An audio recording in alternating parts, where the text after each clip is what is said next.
Fala pessoal, tudo bem com vocês? Cá estou novamente. Para quem ainda não me conhece, eu sou o Gianluca, eu sou filho do pastor Hernan Santos. E antes de tudo, se inscreva em nosso canal, nos siga no Instagram e nos adicione no Facebook, tá aí no rodapé do seu vídeo, tá ok? E eu não sei se você sabe, mas a editora Vem, ela faz parte do ministério do meu pai. É uma editora que foi criada pelo pastor Hernani e ela é uma editora que parte dos recursos é destinado para missões, que no caso a missão Vem, Visão de Evangelismo Mundial. Então, eu estou aqui para falar sobre um kit promocional que está aqui em minhas mãos. O primeiro livro que tem aqui é o livro Depressão à Luz da Bíblia, do reverendo J.A. Araújo.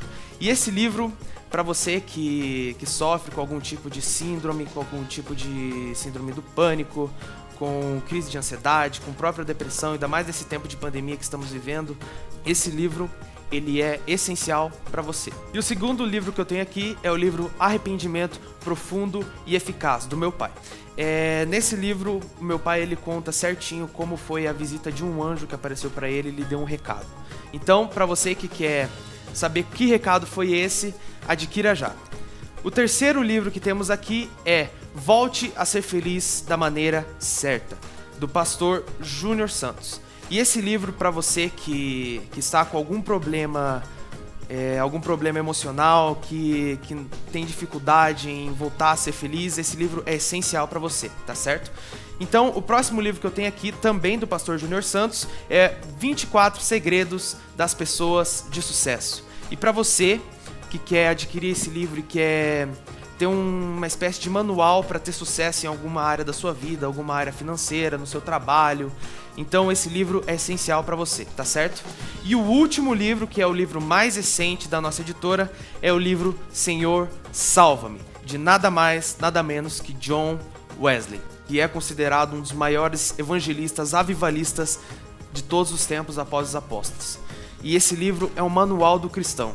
É para você saber como você pode ser salvo, como você pode ter uma vida com Cristo, como você pode ter intimidade com o Senhor. E para você que quer adquirir já esse kit, é isso mesmo que você está lendo, apenas R$90. E você que ficou interessado, acesse já o nosso site editoravem.com, que está no rodapé do seu vídeo, e adquira já o seu. Fique com essa mensagem que eu creio que vai ser uma bênção na sua vida. Que Deus abençoe. Como evitar que tenhamos um péssimo relacionamento com o Espírito Santo?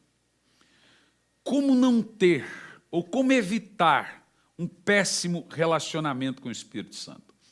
Você já se perguntou por que às vezes o seu relacionamento com Deus ele definha, ele decai?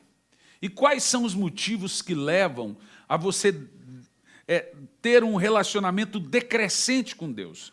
Porque em Mateus 7, no versículo 8, nós lemos que todos nós, no nosso relacionamento com Deus, temos 3 fases crescentes do nosso relacionamento. O texto diz assim, pois todo o que pede recebe, todo o que busca encontra, e quem bate se abre.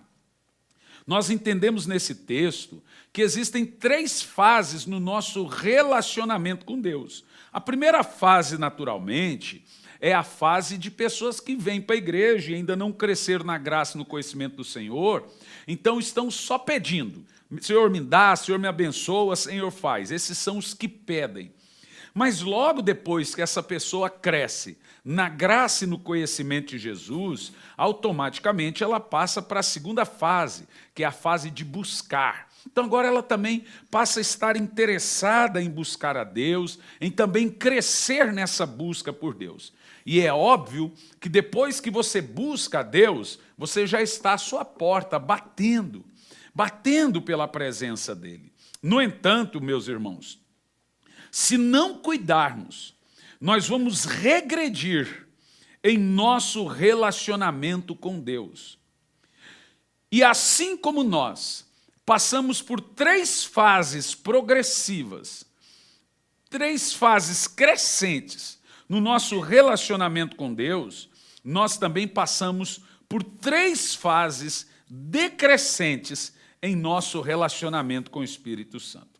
E são essas fases que nós vamos falar aqui hoje, são elas. Em primeiro lugar, toda pessoa que está numa fase decrescente com o Espírito Santo, ou seja, definhando na sua relação com Deus, ela começa, em primeiro lugar, entristecendo o Espírito Santo. É o primeiro ponto dessa fase decrescente. Em segundo lugar, apagando. Iremos apagar o furor e o fogo do Espírito Santo na nossa vida. E em terceiro lugar, depois de você entristecer o Espírito Santo, você apagar o fervor e o furor do Espírito, automaticamente você vai passar para a fase do escárnio, da blasfêmia, e aí você vai escarnecer e blasfemar do Espírito Santo. Ou seja, nós estamos falando aqui de uma cadeia decrescente contra o Espírito Santo, até chegar ao último ponto, que é o ponto do escárnio, da blasfêmia, do desprezo à pessoa do Espírito Santo. Mas até chegar ao ponto da blasfêmia, nós não percebemos, é muito complicado, porque as pessoas não percebem as outras duas fases. Pois quando ela chega no escárnio, na blasfêmia, na zombaria, aí já é algo deliberado. Mas nem sempre o fato de entristecer o Espírito Santo ou apagar o fogo do Espírito na sua vida será um fato proposital. Então, vamos analisar aqui como funcionam basicamente essas três fases decrescentes no nosso relacionamento com o Espírito Santo. Em primeiro lugar, entristecer o Espírito Santo. Veja o que Paulo fala aos Efésios, capítulo 4, no versículo 30. Ele diz assim: não entristeçais o Espírito Santo da promessa. Veja bem, é possível que há pessoas me assistindo agora que está entristecendo o Espírito Santo e que o Espírito Santo esteja entristecido com você. Há pastores que estão me assistindo, que o Espírito Santo está entristecido com você e com a sua igreja. E como entristecemos o Espírito Santo, meus irmãos? Veja bem, um dos papéis do Espírito Santo em nós é nos convencer de nossos pecados. Veja, João 16, versículo 8 diz assim: quando o Espírito Santo vier, convencerá o mundo do pecado, da justiça e do juízo. Então nós, em primeiro lugar, entristecemos o Espírito Santo. Quando? Primeiro, quando tem uma rebelião. Rebelião entristece o Espírito Santo.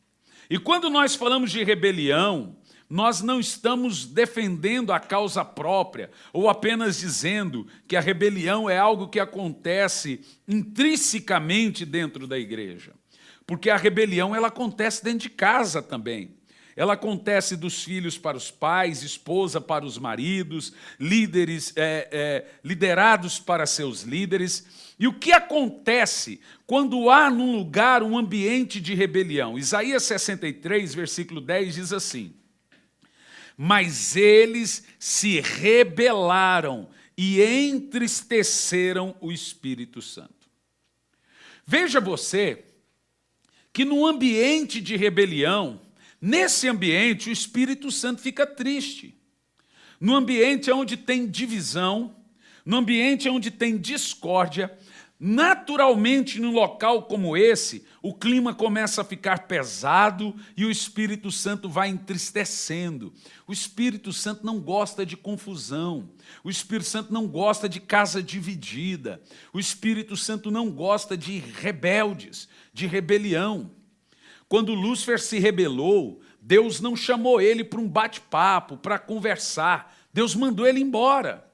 Nem sempre há recuperação para rebeldes. O rebelde, ele tem no seu coração a natureza da serpente, a natureza luciferiana. E o rebelde, ele sempre terá uma rebelião em causa própria. Toda divisão, toda rebelião serão justificadas quase sempre por causas nobres. Quase toda rebelião e divisão nascem de causas nobres. Então, rebelião entristece o Espírito Santo. Em segundo lugar, o que entristece o Espírito Santo? Por que muitas pessoas estão numa fase decrescente com Deus? Vamos lá. Segundo lugar, satisfazer as obras da carne entristece o Espírito Santo.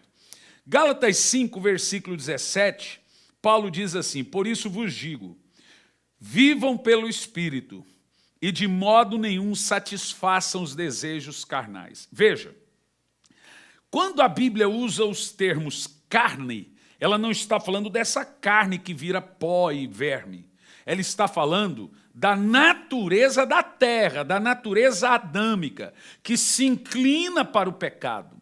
Há pessoas que estão mais propensas e mais rápidas para corresponder aos prazeres carnais, para corresponder ao pecado, do que corresponder à necessidade do Espírito. E agora, quando você se satisfaz esses desejos pecaminosos, você entristece o Espírito Santo que está dentro de você. A Bíblia Sagrada deixa muito claro que o Espírito Santo mora no seu espírito. Isso significa que aonde você vai, ele vai com você. Tudo que você faz, ele faz com você. O que você assiste, ele assiste com você. O que você ouve, ele ouve. O que você fala, ele ouve. Aonde você está levando o Espírito Santo? O que você obriga o Espírito Santo a ouvir? O que você obriga o Espírito Santo a vê-lo fazer? Então, satisfazer os desejos carnais entristece o Espírito Santo. E nós podemos presumir que quando eu faço só o que a carne deseja, eu não sou guiado pelo Espírito Santo. Porém, em terceiro lugar, o que entristece o Espírito Santo? Porque uma pessoa, no seu relacionamento decrescente com o Espírito Santo, quando o seu relacionamento com o Espírito Santo vai perdendo o fogo, vai perdendo, a relação, ela comete muitas coisas que entristecem o Espírito. E agora nós estamos na terceira delas. Terceira coisa que entristece o Espírito Santo e que faz a gente perder a nossa relação com o Espírito Santo. Nossas palavras entristecem o Espírito Santo. Veja Efésios agora 4, no verso 29. O verso 29 diz que nós não podemos ter palavras torpes, porque essas palavras entristecem o Espírito. Não saia da vossa boca nenhuma palavra que cause destruição, mas somente que seja útil para edificação, de acordo com a necessidade, a fim de que comunique a graça aos que ouvem. Sabe, irmãos, eu estou assustado nos dias que nós vivemos, porque eu estou percebendo que duas coisas sumiram do meio do povo. Uma delas é pudor. A outra delas é temor. O que é pudor? Pudor é se envergonhar de uma atitude deplorável. Quando uma pessoa tem pudor, ela está preocupada com a sua imagem perante o próximo. Pudor é você ter vergonha do que o outro vai pensar da sua atitude. A raça humana perdeu completamente o pudor. E as crianças já começam sem pudor desde pequeno. Quando elas vão ao supermercado e fazem aquela crise, aquele show, gritam, fazem coisas dentro do avião, desrespeitam os mais velhos, isso é falta de pudor. Então, o que é pudor? Pudor é temor perante os homens. Temor é pudor diante de Deus. Quando eu tenho pudor diante de Deus, eu me preocupo com o que Deus está pensando do que eu estou fazendo. Quando eu tenho pudor perante os homens, eu me preocupo com o que os homens estão pensando com o que eu estou fazendo e com a minha imagem. Então, pudor é quando você teme os olhos das pessoas e o que as pessoas dizem a meu respeito. Tem gente que diz, não estou nem aí para o que falem de mim, não estou nem aí. Veja, a Bíblia diz que o homem e a mulher de Deus têm que ter uma boa reputação perante os homens. A Bíblia Sagrada afirma que os discípulos tinham uma boa fama perante as pessoas. E quando ela afirma que essa boa fama tinha perante as pessoas, não é porque as pessoas gostavam delas. Apesar do cristianismo ser perseguido e eles serem presos pelo evangelho, eles não eram presos porque davam calote, porque estupravam, não eram presos por escândalos morais, eles eram presos por causa da pregação do evangelho. E quando a Bíblia diz que eles tinham boa fama, está dizendo que eles não tinham nada do que se envergonhar. Ninguém podia jogar nada na cara deles. Eles tinham pudor, eles davam testemunho, eles se preocupavam com o que as pessoas pensavam da sua fé, de quem eles eram perante as pessoas. Então eles tinham temor, pudor diante das pessoas, e eles tinham pudor diante de Deus. Mas hoje o que nós vemos é que as pessoas perderam o pudor e o temor. Nós já vemos que não cuidamos mais do que falamos. Eu vejo constantemente crentes escreverem palavrões, falarem palavrões, palavras torpes. E palavras torpes ferem o Espírito Santo e entristece o Espírito Santo. E não adianta, você não tem nem o pudor perante os homens e nem o pudor perante Deus, que também é chamado de temor. Nós já vemos pessoas em cima do púlpito, pregando, falando palavrão, mandando o povo ir para aquele lugar, mandando o povo ir se, etc, coisas nojentas, coisas absurdas. E hoje, quando você vai pregar e confrontar certas atitudes dos cristãos, você é chamado de religioso. Meus irmãos, eu estou chocado com a quantidade de cristãos defendendo o aborto. Ora, deixa eu aproveitar esse momento e te explicar uma coisa sobre esse último caso dessa menina de 10 anos de idade. Deixa-me te explicar. Você sabe que vazou os laudos médicos da menina, e está na internet para todo mundo ouvir, está até ver e está até em investigação. Observe o seguinte. A menina de 10 anos de idade foi violentada, ou pelo tio, ou pelo vô e 2 tios. E agora não sabem qual é o pai da criança, de 10 anos de idade. É triste, é deplorável a situação dessa menina que era violentada, estuprada, desde os 6 anos de idade. É uma situação que a gente fica sem saber o que falar. Agora a menina estava grávida, e a avó sabia da gravidez. Isso também foi declarado, está claro diante de todos, foi mostrado em vídeo, os próprios acusados mencionando.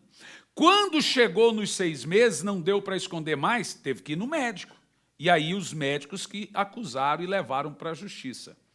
Uma criança com 6 meses de vida, ela tem 22 semanas aproximadamente, né? 22 semanas, quase isso. 22 semanas e 500 gramas. A criança com 6 meses de vida, preste atenção, de vida, ela já tem tudo perfeito. Os outros 3 meses é para ganhar peso. É para ganhar peso. Porque a criança é formada, todos os órgãos, tudo está perfeito. Em primeiro lugar, a criança estava em estado perfeito. Segundo lugar, em um dos laudos do médico, o médico diz, isso não se trata apenas de um aborto, não será um aborto, por causa do tamanho da criança e do peso da criança. O que eles fizeram? No domingo à noite, eles injetaram cloreto de potássio na criança, que isso não se faz nem com o animal, porque queima o animal e o animal demora a morrer, para queimar a criança no ventre. Injetaram cloreto no coração da criança. A criança levou 1 dia e meio para morrer, gente. Para morrer com dor, morrer queimada. E depois da criança morta, eles agora estavam injetando nela medicamentos para induzir um parto. A menina foi fazer um parto na terça-feira, no domingo injetaram cloreto de potássio na criança. Na terça-feira, a menina ia ter que fazer um parto. Ou seja, se o argumento era que a menina não podia ter um parto, que era um risco por causa da idade, ela teve o parto. Teve o parto, só que da criança morta. Se o argumento era que a menina não tinha condição de criar uma família, veja bem, eles tinham a opção de fazer o parto da bebê de 6 meses de vida, trazê-la à vida, fazer um parto da bebê, fazer uma cesárea, sedasse a menina com 10 anos de idade, sedasse, ela nem ia saber, já tinha uma fila de gente na adoção para essa criança. Gente, era uma menina viva, de 6 meses de idade, completamente perfeita. Eles tinham uma escolha de trazer essa menina viva. E a menininha de 10 anos nem ia saber que a menina veio viva. Ou que a menina, quem era a menina. Então, o que me assusta é a questão, pega a menina que foi violentada, ela vai ter que lidar para sempre com a dor do estupro, e agora com a dor também do abandono, que ela não vai poder ver a família toda está envolvida. A avó sabia, o vô é um dos acusados, o outro filho do vô também é outro dos acusados, o outro tio é um dos acusados, e a avó sabia. E aí o que a sociedade agora está fazendo? Crentes. Irmão, preste atenção, como que as pessoas perderam completamente o temor a Deus. Eu não posso ter uma dor seletiva, eu não posso sentir uma dor seletiva, ou veja, me condoer pela dor da menina de 10 anos e achar natural e não sentir a dor da menina de 6 meses de vida. A minha dor é das duas. Eu tenho uma menina. Veja, a falta de temor é absurda. Uma menina que teve a sua infância roubada, e uma outra que teve a sua vida ceifada. O médico que fez o aborto dessa menina, ele já tinha feito um outro aborto de um casal de gêmeos com 7 meses de vida. Ele foi 2 vezes excomungado da Igreja Católica. 2 hospitais não quiseram fazer o aborto, mesmo a justiça ordenando fazer, não quiseram. 4 médicos se recusaram a fazer porque acharam imoral. E de fato é. Veja, não se trata de falar assim, mas a menina podia correr risco. Veja, quando eles injetaram medicamento para induzir ela ao parto da bebê morta, ela já estava em risco. Ela já estava em risco pelo sim, risco pelo não. Ela já tem que lidar com a ferida psicológica dela e o risco. Agora, o que nós estamos falando aqui é que tinha uma opção de trazer a criança viva. Ou seja, preferiu-se punir uma inocente de 6 meses de vida, porque a vida vem na concepção e não depois do parto, de 6 meses de vida, queimando ela, coisa que não faz nem com animalzinho. Aí essa semana a justiça estava decidindo se uma égua lá, brigando lá para a égua que ela tinha o direito de ter o parto. Né? Fizeram um absurdo lá, mandaram 1.500 funcionários embora do Carrefour, porque um cara espancou uma cachorrinha, prende o cara e deixa o trabalho do povo. Hoje os animais têm mais direito do que uma criança. Cadê esse povo que se indignou quando aquele casal picou o filho de 6 anos de idade? Ninguém falou nada. Essas pessoas, gente, elas não estão preocupadas com a criança de 10 anos. Elas estão preocupadas com uma pauta. É uma pauta. E o que eu vejo é o povo de Deus não perceber essa orquestra satânica. A França aprovou o aborto, agora eu nem sei se vão permitir essa mensagem, né? Porque o YouTube agora está tirando. A França aprovou o aborto agora até 9 meses de vida, gente. Isso não é aborto. Isso é assassinato. E Jesus fala em João, capítulo 8, no versículo 44, que toda pessoa homicida ou é a favor desse tipo de coisa, tende por pai Satanás. João 8, verso 44. Ele chama de filhos do diabo. Por favor, veja, eu não tenho uma dor seletiva. A minha dor por essa menina de 10 anos é muito grande. Para mim tinha que ter castração química e o camarada ter prisão perpétua. Na igreja que eu sou pastor, nós tivemos um caso assim. Você lembra disso, Juliano? E o cara foi preso. Ali no Xaxim, lembra disso, Pedro? Tivemos. O cara abusou da filha, e o pior, a filha tinha, se eu não me engano, ela era doente mental, a filha. E parece que de 10 anos de idade. Então a gente sabe lidar com a situação. Como é que foi essa situação? Você entendeu o que eu estou falando? O cara abusou da filha, não sei qual era a doença, sei que era uma doença mental. A menina devia ter, mas abusava já há anos. Quando nós descobrimos, nós chamamos a família. A família quis acobertar, porque o cara também usava muleta. E a família quis acobertar. Gente, nós não acobertamos. Aí o pai ainda ligou para mim e falou assim, se meu filho for para a cadeia, ele vai morrer. Ele não só abusou da filha, como a filha ficou grávida dele. A gente não pôde fazer nada. A gente denunciou o caso, o cara está preso, e a mãe da menina ainda quis ali fazer uma meia-culpa, e etc. Então, veja, aí teve um parente que disse assim, mas a menina não sabe que ela é doente mental. Gente, é um absurdo isso. Já em Campo Largo, eu tive 3 situações de pedofilia lá em Campo Largo. 2 estão presos porque eu denunciei. Agora, gente, não dá para você conceber que os crentes hoje aceitam uma coisa dessa passivelmente. Elas conseguem escolher entre uma coisa e outra. Eu não consigo escolher a dor que eu devo sentir. Não, eu prefiro a menina. É óbvio que se a mãe for ter uma criança e a criança nascer viva e a mãe morta, o médico opta pela mãe. Mas se a mãe pudesse decidir, ela optaria pelo filho. É evidente. Mas não é esse o caso. O que nós estamos vivendo hoje, gente, é uma falta de temor do Senhor. Sabe, eu não estou vendo ninguém citando Bíblia. O que a Bíblia diz disso? Ai, pastor, se coloca no lugar da pessoa. Bom, é muito difícil a gente falar se coloca no lugar, porque você só pode se colocar no lugar se acontecer com você. Não aconteceu. Mas se fosse eu, gente, eu iria dizer desse jeito, olha, tira a criança viva, mas eu não quero saber da criança.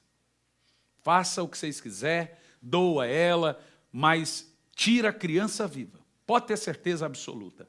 Porque eu, com os princípios que eu tenho, eu não conseguiria, irmão, jamais conviver com uma situação dessa. Primeiro, nós não estamos punindo também a menina. É evidente que já está mais do que declarado que a família toda da pobre da menina sabia dos casos. Os tios, que também abusavam, o avô, que está sendo acusado, a avó, que escondeu e pediu para o cara fugir porque a polícia está vindo atrás dele. Está tudo isso aí para todo mundo ver. É evidente. Mas agora ver o povo de Deus tolerar, aceitar aborto e começar a ponderar sobre situações, o que deve ser, o que não é, que Deus releva, irmão. Nossa regra de fé é a Bíblia Sagrada, a inerrante Bíblia Sagrada. E para mim ela basta. O que a Bíblia diz para mim é lei. E a minha Constituição é a Bíblia. Se a Constituição do meu país for contra os meus princípios, você vai me ver preso. Mas eu não vou deixar de mostrar o que está na Bíblia Sagrada. Porque agora nós estamos vendo uma geração que começou a tolerar pecado, que começou a aceitar certas práticas em nome do amor, a aceitar práticas corruptas, práticas diabólicas, a falar palavrões, a pregar com palavrões.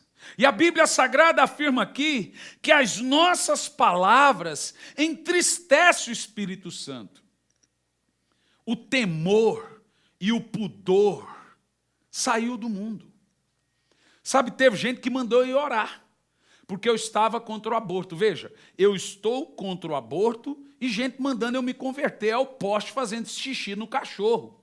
Crente me mandando eu me converter, mandando eu ser como Jesus, sem que o próprio Jesus chama de filho do diabo. Quem é homicida e apoia o homicídio. E o que fizeram, e o que fazem, como na França agora, aborto até 9 meses de vida. É diabólico, é cruel, é vergonhoso. Você deveria se envergonhar de ter uma dor seletiva.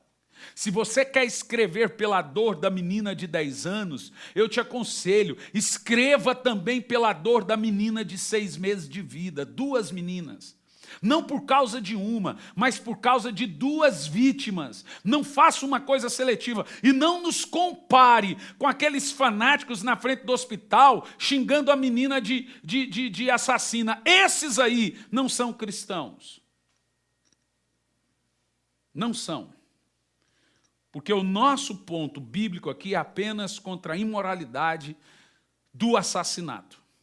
Porque também somos a favor da castração, prisão perpétua, o que alguns não são. Esses sim têm uma dor seletiva. Inclusive agora estão num dilema. Não sabe se defende o estuprador, que é vítima da sociedade, ou se defende a menina, que é vítima do estuprador. Né? Porque assassino, traficante, estuprador, tudo vítima da sociedade. E agora, quem que eles defendem? Então, a questão é o seguinte, não se trata da dor da pobre, da menina de 10 anos. Se trata da pauta que eles estão usando para aprovações diabólicas. E você, meu irmão, que defende o aborto, quem defende um aborto de uma menina de 10 anos, de uma bebê viva, vai defender de uma de 15, depois uma de 20, depois uma de 18. E aí defende o aborto em qualquer situação. É assim que somos treinados pelo diabo. Misericórdia. O que nós estamos vendo aqui são coisas entre os crentes que entristecem o Senhor. Me envergonha ver crentes progressistas, pastores progressistas. Então vem aquela situação lá da Natura. Todo mundo sai em favor da questão da Natura. Ora, veja bem, eu não sou a favor de boicote coisa nenhuma, mas o que a Natura fez era tornar o debate, é treinar a nossa mente para aceitar a situação. Vocês não estão entendendo? É jogar a coisa na mídia para que haja o debate se torne comum. Esses mesmos aí que estão falando de pedofilia são os que defenderam as crianças tocando no homem pelado lá no Queer Museu. Mas isso também é pedofilia. Criança exposta à pornografia é pedofilia. São os que defenderam as crianças tocando no homem pelado, indo lá no Queer Museu, vendo cenas explícitas de sexo diante de seus olhos. São os que defendem a cartilha nas escolas. São esses aí. E você, meu amigo cristão, está vendendo seus princípios por pautas diabólicas em nome de uma imoralidade ou de uma moralidade mundana. Não há nada que justifique. Eu conheço gente que foram vítimas de estupro e que hoje são pastores. Quer dizer, frutos de um estupro. Frutos, nasceram de um estupro, são pastores. Gente que é professor, gente que é empresário, gente que ajuda o próximo e não conhece pai, porque é vítima ou fruto de um estupro. Uma mulher escreveu assim: eu agradeço a Deus, porque Deus me permitiu nascer, porque queriam que fosse um aborto. Uma professora escreveu. Nós temos que sentir a dor, e não uma dor seletiva. Temos que sentir a dor, e não uma dor seletiva. Ela não iria criar a criança. Ela não iria ser mãe da criança. Ela nem iria conhecer a criança. E a cesárea seria menos risco para ela do que injetar nela medicamento para estimular o aborto, esperando esperando 2 dias para ela fazer um parto de uma criança morta. Risco, ela correu. Mas preferiram matar a criança para dar uma resposta moral para o estupro. Ou uma pauta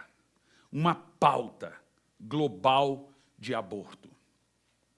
Dito isso, é chocante os cristãos hoje se apostatando de seus princípios, se apostatando das verdades absolutas bíblicas, se apostatando daquilo que a Bíblia Sagrada nos ensina.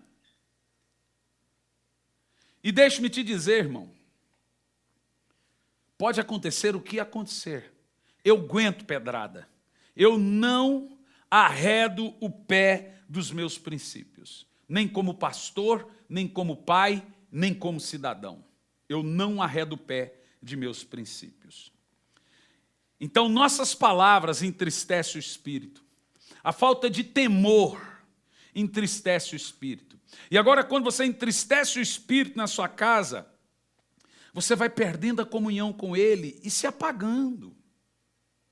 Porque só sai da sua boca maldição. Só sai da sua boca praga, palavrões, xinga os filhos, espragueja os filhos, amaldiçoa os filhos, torce para alguma coisa na vida do filho, dá errado. Então esse texto do verso 29 deixa claro que aquilo que nós falamos entristece o Espírito Santo.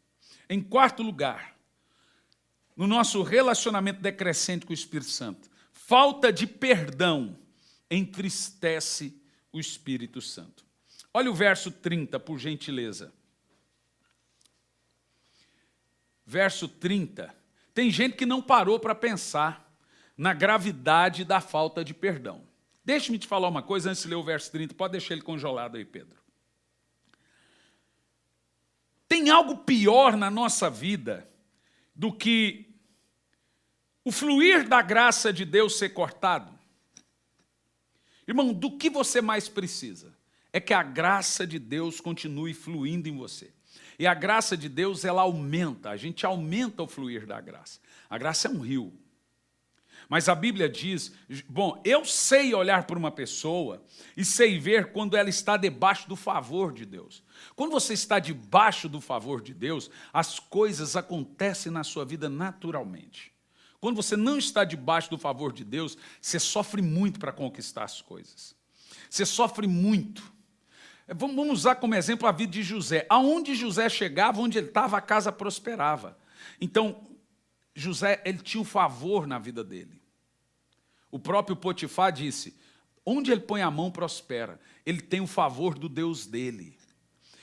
Mas tem uma coisa que faz cessar a graça de Deus na nossa vida. Diz assim, não entristeçais o Espírito Santo de Deus, com o qual for selado para o dia da redenção. Continua o texto. Toda amargura, cólera, ira, gritaria e blasfêmia, seja eliminado do meio de vós, bem como toda a maldade. Verso 32, pelo contrário, sede bondosos, compassivos uns pelos outros, perdoando uns aos outros, da maneira como Deus vos perdoou em Cristo. Isso é tão grave, irmão. Esse texto aqui nos deixa claro algumas coisas importantes. Primeiro, em uma casa onde tem gritaria e brigas, o Espírito Santo bate asa e vai embora. Deus não fica num ambiente de confusão, de ira, de cólera e de gritarias. Um lugar onde permanece, irmão, você, sacerdote do lar, irmã de Deus, bate na mesa e diga, na minha casa eu não quero saber de palavrão. Aqui dentro não, eu quero o agir do Espírito Santo. Eu não quero que o Espírito Santo nos deixe sozinhos. Diga, aqui eu não quero saber de briga, de gritaria. Aonde tem confusão, gritaria, consequentemente, haverá amargura. O que é amargura? Amargura é a dor sendo cozinhada. Uma pessoa amargurada é uma pessoa que todo dia de manhã ela pega a sua ferida e põe no forno, ou põe no banho-maria, ou põe no micro-ondas. Ela requenta a sua dor. Amargura é quando todo dia você relembra e rememoriza a sua dor, aquela pessoa que te feriu. E olha o que a Bíblia fala da amargura em Hebreus 12, versículo 14. Por gentileza. Olha o que acontece quando você permite a amargura, ficar amargurado. Uma pessoa amargurada, ela sempre vai esperar que aquela outra pessoa faça algo contra ela, ou ela sempre tem algo contra outro, porque na cabeça dela aquela pessoa não devia ter dito aquilo ou feito aquilo, então ela vai guardando. E todo dia ela requenta as palavras e as situações. Ele diz assim: exortação à paz e à sinceridade. Esforçai-vos para viver em paz com todas as pessoas e em santificação, sem a qual ninguém verá o Senhor. Eu preguei sobre santidade esses dias, então está claro. O que é chocante em nossos dias, que qualquer coisa que você pregue na Bíblia, que não agrade quem está ouvindo, você é religioso. Esse pastor não prega amor. Então pregar a Bíblia hoje é não pregar o amor. Mas o texto diz assim: vigiai para que ninguém se exclui da graça de Deus. Olha isso, gente. Olha que texto chocante diz: e que nenhuma raiz de mágoa venenosa vos brote, vos cause confusão, contaminando. Veja, a amargura é um vírus mortal dentro de si. E a Bíblia diz: cuidado para você não se excluir da graça. Então a amargura, a falta de perdão, entristece o Espírito Santo. Ai, pastor, mas eu não consigo perdoar. Ninguém consegue, irmão. Se você conseguisse perdoar, se fosse fácil, você não precisaria da ajuda e do auxílio do Espírito Santo. Nós perdoamos é o seguinte: eu falo, Senhor, eu quero perdoar. O Espírito Santo vem e te ajuda no perdão. O perdão é tão grave, é tão poderoso, que o Senhor diz: se você não perdoar o outro, o vosso Pai que está no céu também não lhe perdoa. A Bíblia diz: conserta-te com o teu adversário, com aquela pessoa que tem algo contra você e você contra ela, enquanto os dois estão vivos. Porque se um morrer, a causa fica pendente no tribunal de Cristo, porque a morte não muda a situação. Você tem algo contra a mãe tem algo contra você, você precisa consertar essa coisa pendente antes que um morra, senão a causa ficou pendente. E se você não perdoar o próximo, veja, aquele que foi perdoado por Deus e agora está indo para o céu, não pode negar perdão a ninguém. Perdão é renunciar seus direitos, é tirar a mão do pescoço quando você tem direito de enforcar.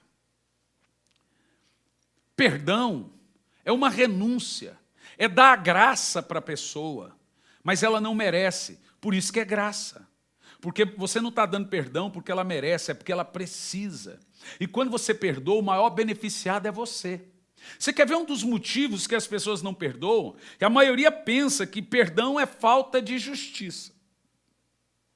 Não é justo perdoar essa pessoa pelo que ela fez, ela vai ficar impune? Deixa-me te explicar, biblicamente falando. Perdão não é falta de justiça, é transferência de justiça.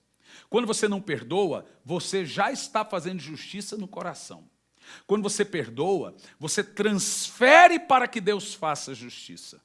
E sabe como que Deus lida com quem fere você? Ele prepara uma mesa para você diante deles. Lembra de José? Mas ele não prepara uma mesa para você fazer vingança. Ele prepara uma mesa para você ser maior, porque maior é o que serve, maior é o que perdoa. Deus preparou uma mesa para José perante os adversários que eram seus irmãos. Ele se vingou? Não. Eles viram, gente, a lição de José para os irmãos dele foi maior do que se ele tivesse matado ou prendido os irmãos. Porque agora eles passaram o resto da vida chorando na cama, dizendo como nosso irmão foi bondoso e como nós fizemos tão mal para eles. que Deus fez? Preparou uma mesa. Quando Deus prepara uma mesa para você diante de seus inimigos e adversários, não é para você retalhá-los, é para você dar de comer a eles. Então, é isso que Deus faz. Aquela pessoa que te feriu, lá na frente, ela tem que vir a você, te pedir perdão e pedir assim, me ajuda. E aí você, um bom cristão, o que você faz? Ajuda. Abençoa. Porque o perdão é você perdoar e esquecer. Não é toda vez, é porque você me fez isso, fez aquilo outro, etc. Perdão é um sentimento, talvez é o sentimento cristão que mais faz você se assemelhar e se parecer com Cristo. Porque a falta de perdão não tem como você ter a plenitude do Espírito e um coração amargurado. Não tem como você ter a plenitude do Espírito e ficar remoendo, trazendo lixo para a sua alma. Irmão, tire as pessoas da sua alma. Aprenda a deixar passar. As pessoas têm os defeitos delas. Não deixe os defeitos delas mudarem as suas qualidades. Em quinto lugar, o que entristece o Espírito Santo? Quando nós ignoramos seus alertas quanto ao pecado. Eu vou te fazer algumas perguntas para ver se o seu relacionamento degrediu com o Espírito Santo. Você valoriza, dá importância ao pecado como deveria? O pecado está aí, a Bíblia diz, ele está à porta. Você tem medo de escandalizar o Evangelho? Você tem temor? Você tem temor de apostatar da fé? Você tem medo que alguém vá para o inferno, que você dê um mau testemunho? Ou você não peca só porque você não sabe pecar? Porque se você soubesse pecar, você pecaria. Ou você não peca porque você sabe que os olhos de Deus estão por toda a terra, procurando quem possa, vendo todos. Você tem medo de pecar, como tem medo de morrer? Não, pois você deveria. A Bíblia diz em Tiago 1,5 que o pecado gera a morte. Então você deveria ter medo de pecar, como você tem medo de um avião cair. Isso significa que você deveria temer o pecado, como teme a morte. O pecado, gente, é o pior de todos os males. E se você continuar em pecado, você certamente irá para o inferno quando morrer. Porém, quando você não sente mais dor pelo pecado, quando você já não chora mais pelo pecado, você pode ter entristecido o Espírito Santo. Ainda no nosso relacionamento decrescente com o Espírito Santo, apagar o Espírito Santo. Vamos agora em 1 de Paulo aos Tessalonicenses 5,19 e entender esse princípio aqui tão poderoso, porque uma pessoa que vai cometendo tantas coisas, atrocidades contra o Espírito Santo, entristecendo o Espírito Santo, o próximo passo é ela começar a apagar o Espírito. Olha o que diz o texto. Não apagueis o fulgor, o fogo do Espírito. É óbvio que o texto não está dizendo aqui que você apaga a pessoa, mas você apaga aquele fervor. Todo crente deve ter um fogo do Espírito ardendo 24 horas dentro dele. É a sarça que não se consome, é o fogo do tabernáculo que arde continuamente. Mas a Bíblia diz que você pode apagar esse fogo do Espírito.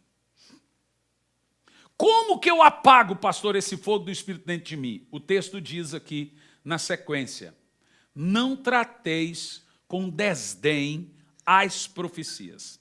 Agora veja bem, para melhor compreensão, o que é apagar ou extinguir o fulgor do Espírito desprezando as profecias?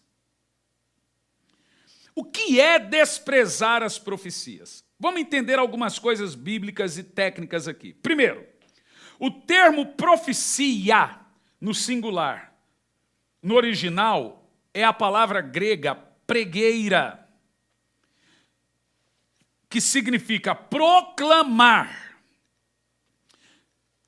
Agora, em 1 Coríntios 14, verso 3, diz assim: o que profetiza fala aos homens, para exortação e consolação. Então, a profecia no singular é a pregação da palavra. A profecia, ela faz parte do Espírito Santo. Pedro falou isso em 2 de Pedro 1:2, ele diz: pois a profecia no singular, a pregueira, a pregação, nunca foi produzida por vontade dos homens, mas os homens santos da parte de Deus falam movidos pelo Espírito Santo. Então a profecia no singular é testemunhar, é falar movido pelo Espírito Santo. Agora, o que são profecias no plural? Pois o texto diz que quando você desdenha das profecias, você apaga o fogo do Espírito. Vamos analisar alguns textos. Primeiro livro do profeta Samuel, 10, versículo 6, diz que a partir do momento que o Espírito Santo veio sobre Saul, ele passou a ter experiências proféticas. Em 1 Samuel 19, versículo 18, 1 Samuel 16, diz que o Espírito Santo saiu e o Espírito maligno entrou. Mas no capítulo 19, verso 18, vemos por 3 vezes os mensageiros de Saul tendo experiências proféticas. E logo em seguida, vemos o próprio Saul tendo experiências proféticas e profetizando na mesma unção dos profetas. Mas ele não estava proclamando, mas profetizando. Portanto, nós entendemos que profecia no singular é proclamar a voz de Deus, pregar, testemunhar. E profecias no plural é toda manifestação espiritual vindo do Espírito Santo, como o texto de 1 Samuel sugere.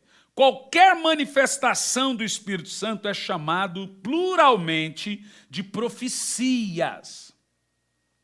Então, desprezar as profecias é desprezar as manifestações do Espírito Santo.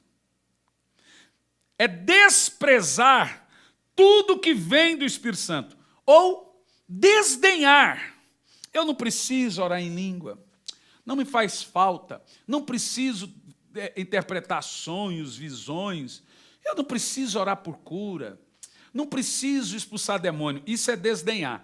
Agora, desprezar, descrer, é não creio nisso, não creio. A Bíblia diz que quando você desdenha das manifestações do Espírito Santo, você apaga o fogo do Espírito dentro de você.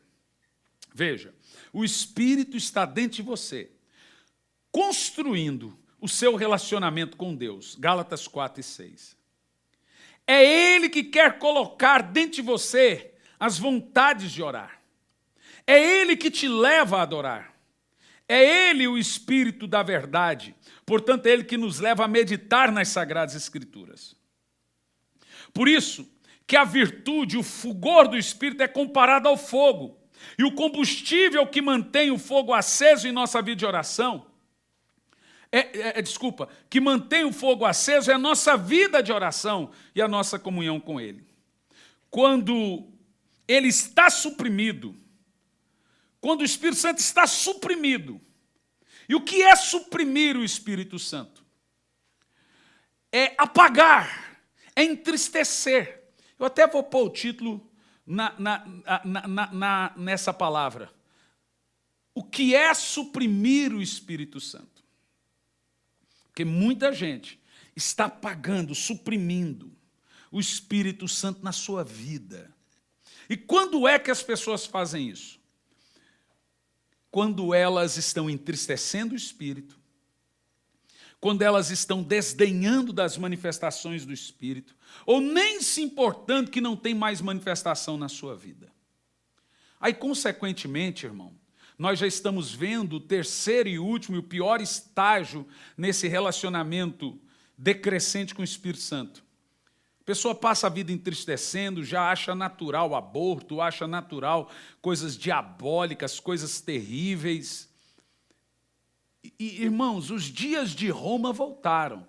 No Império Romano, a própria vida dos cristãos denunciava a vida imoral dos gregos e romanos.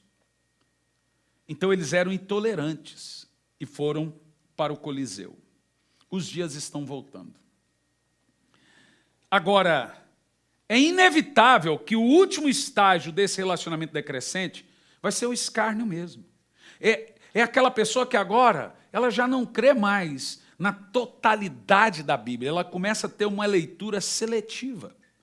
Antigamente você pregava contra pecado e as pessoas mudavam de vida, hoje elas mudam de igreja. E agora nós estamos cheios de pregadores que já toleram descumprir princípios que não poderiam ser desfeitos. Não aceita isso, meu querido cristão. Ainda mais que se aproxima o dia do retorno de Cristo. Não chega ao último estágio, o estágio da blasfêmia, o estágio do escárnio, o estágio de descrer das Sagradas Escrituras. Não tenha dores seletivas. Se você sente a dor porque alguém espanca um animal, sinta a dor também porque uma criança é morta no ventre.